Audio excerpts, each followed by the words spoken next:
And all I had to do was have one winner, and that one winner would have wiped away 4 of my losses. That's how you do it. Remember, setups, you can see them, learn about them. They're not going to be perfect, guys. Nothing is.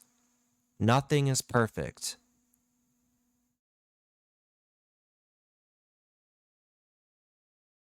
I don't care if there's somebody that tells you this strategy is going to work 100% of the time. If you come across somebody that tells you that, run for the hills as quickly as you can.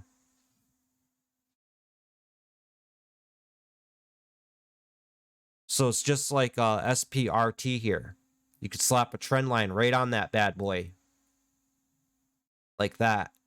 See how it poked up over that trend line and it's pulled back? Now it's holding that trend line. Now you could start to build off of this. And this is how we do it. So I see $21. That's a good psychological level to work off of. It's currently at $21.25.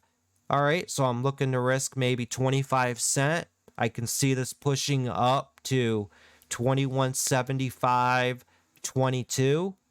So I'm risking 25 cents to make 50 cents to 75 cents. That's a 3-to-1, 4-to-1 risk versus reward. That's good. I'm risking 25 cents to make 75 cents or $1. That's good. That's a good risk versus reward.